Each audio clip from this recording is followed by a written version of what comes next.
sera sauvé. Donc, ça veut dire que pour entrer au ciel, le premier pas, c'est de croire. On croit à qui? En la parole de Dieu. Et lorsqu'on croit à la parole de Dieu maintenant, ça veut dire qu'on croit, on confesse le péché et on a pardon le péché. Ça veut dire qu'à partir de cet instant, ça c'est le premier point. Et lorsqu'on a pardon le péché, on suit dans Jésus. Bon, maintenant en suivant dans ce Jésus, on ne peut pas le suivre à moitié. Parce qu'il dit, et qui sera baptisé?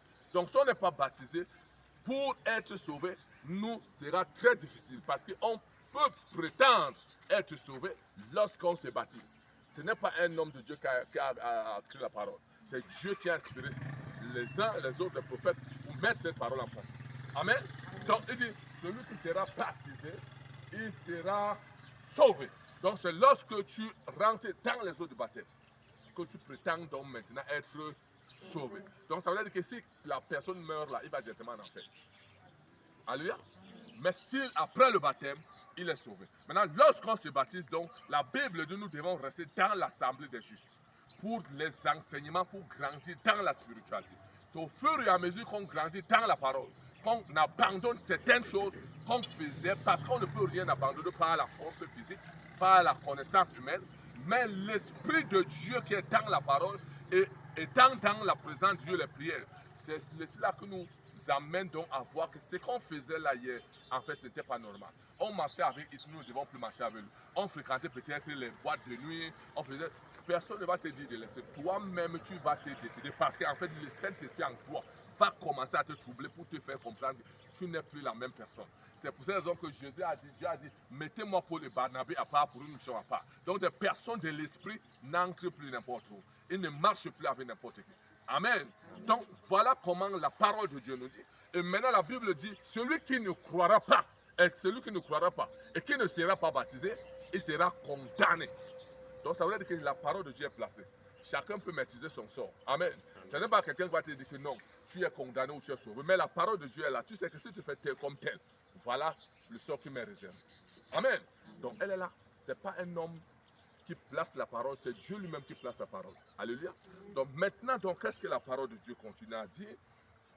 La parole de Dieu continue à dire ici. Nous sommes ici, nous allons changer. Nous sommes ici dans Hébreu. Je pense bien. La parole de Dieu va continuer à parler dans Corinthiens. C'est dans Corinthiens. C'est dans Corinthiens 5, verset 17. Amen. Et dans Corinthiens 5, verset 17, qu'est-ce que la parole de Dieu dit? Si quelqu'un est en Christ, il est une nouvelle créature. Les choses anciennes sont passées. Voici, toutes choses sont devenues nouvelles. Amen. Donc, ça veut dire que si tu avais péché, quelle que soit la gravité de ton péché, même si tu avais fait n'importe quoi, la Bible dit, dès que tu reçois Christ, le péché là t'est pardonné. Amen. Je dis, quelle que soit la nature, il n'y a aucun péché que Dieu ne puisse pas, que quelqu'un puisse dire que Dieu ne peut pas pardonner, ne puisse pardonner. Alléluia. Donc Dieu pardonne tout péché, quelle que soit la nature, quelle que soit la gravité du péché. Donc nous pouvons voir le tas de celui qui a vendu Jésus. Il va être condamné. Pourquoi? Parce qu'il est allé se suicider. Parce que celui qui se donne la mort, il va directement en enfer. Il a mis la... il ne part pas en enfer parce qu'il a vendu Jésus. Amen. Mais il va en enfer parce qu'il s'est suicidé.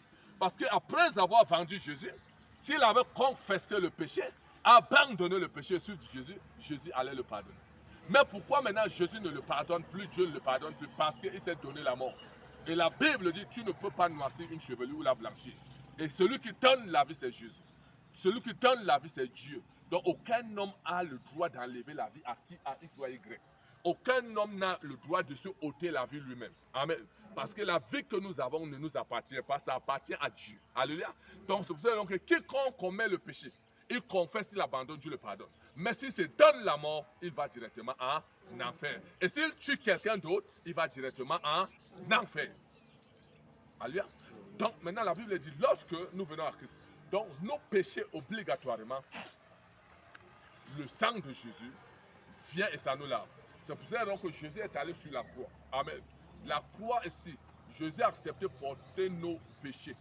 Il a accepté de porter nos fautes. Afin que quiconque croit en lui, qu'il ne périsse point, mais qu'il ait la vie éternelle. Donc personne ne vous dit que non, toi tes péchés sont plus pires que non. Aucun péché n'est pire que Dieu ne puisse pardonner. Même si c'est noir comme le contact, Dieu peut pardonner. Alléluia. Mais le problème c'est que quand tu confesses, tu abandonnes, tu ne retournes plus dans ce péché. Jésus, il y a eu des gens qui sont venus avec une femme. Parce que cette femme avait fourni, elle a commis l'adultère. On l'a appelé devant Jésus. On a dit, maître, cette femme a commis l'adultère. Jésus a baissé la tête. Il a dit, celui qui n'a point péché, qui jette la première pierre. Alors, les gens qui avaient pris les pierres pour lapider la femme, quand Jésus a baissé sa tête, il a commencé à tracer sur le sol. Ayant levé sa tête, tout le monde avait déjà fui. Parce que ces gens qui avaient porté les pierres, chacun se voyait et tant ils voyaient le péché rempli dans sa vie. Ils ont jeté les pierres, ils sont partis. Mais maintenant, qu'est-ce que Jésus va dire à la femme? Il va dire, femme, personne ne t'a condamné. Elle va dire non. Jésus va dire à la femme, moi non plus je ne te condamne. Mais va et ne pêche plus de peur que pire ne t'arrive. Ça veut dire que quand un péché t'est pardonné, Dieu voudrait que tu ne retournes plus dans ce péché-là. Alléluia. Tu ne retournes plus dans ce péché-là. Donc, quand tu confesses Jésus, tu dois abandonner ce péché et de suivre Jésus. Maintenant, pour le faire, il faudrait que tu sois dans la maison de Dieu, dans l'assemblée de Jésus, pour recevoir la parole, la parole d'enseignement. Parce que si vous n'êtes pas enseigné et que vous restez hors, en fait, vous allez vous retrouver dans les mêmes problèmes, les mêmes péchés, plus pire même qu'avant. Alléluia. Donc, c'est pour ça que Dieu voudrait que nous soyons dans l'assemblée des justes, des saints, où on enseigne la parole de Dieu en esprit et en vérité. Alléluia. Donc, le baptême ici, on ne force personne à se baptiser. Parce que plusieurs personnes dans le temps, c'est comme si on les avait forcés, on les a mis dans les eaux de baptême. Après, dès qu'ils sont sortis des eaux de baptême, ils ont fui l'église, ils sont devenus pires. Alléluia. Mais la Bible dit ici, le baptême est un engagement d'une bonne conscience. C'est personnel. Donc quand tu es touché par la parole de Dieu, tu vois que réellement ce que la parole de Dieu dit est vrai. Tu acceptes donc maintenant suivre Jésus. Et la Bible nous dit, l'unique Éthiopien, il était dans son char. Il lisait la parole de Dieu, mais il ne comprenait pas. Et la parole de Dieu nous a fait comprendre que Dieu a envoyé un apôtre à côté.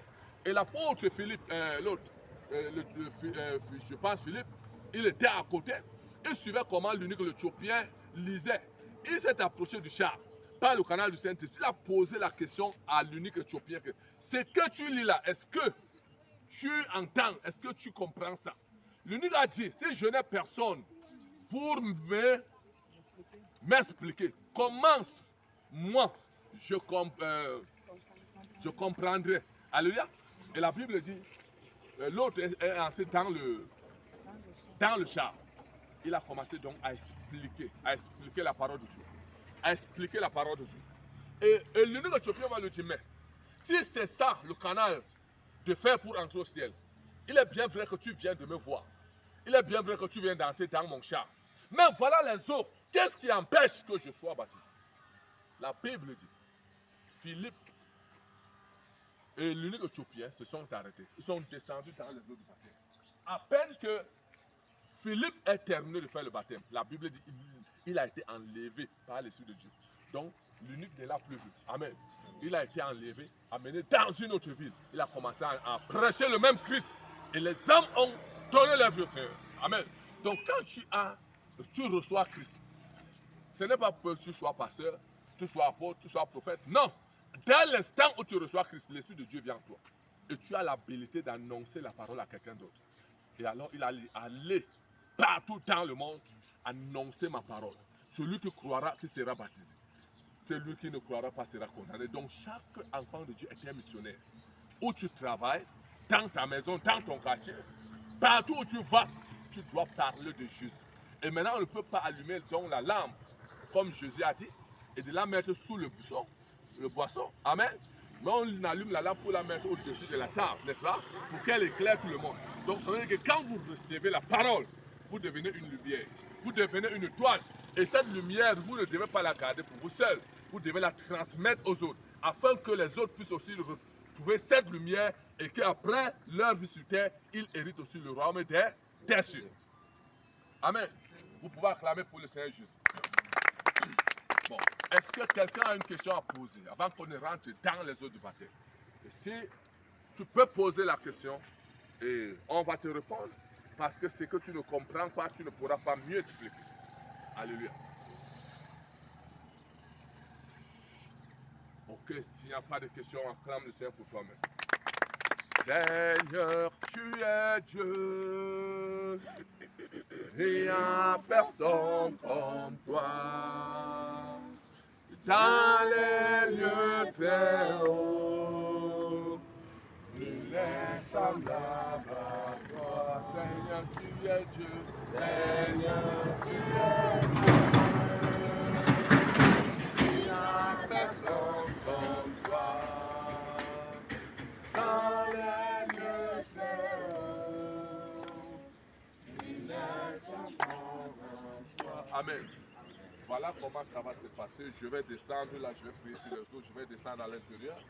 Et quiconque va venir, tu vas confesser selon l'Esprit de Dieu et je vais te baptiser par le nom du Seigneur Jésus. Amen.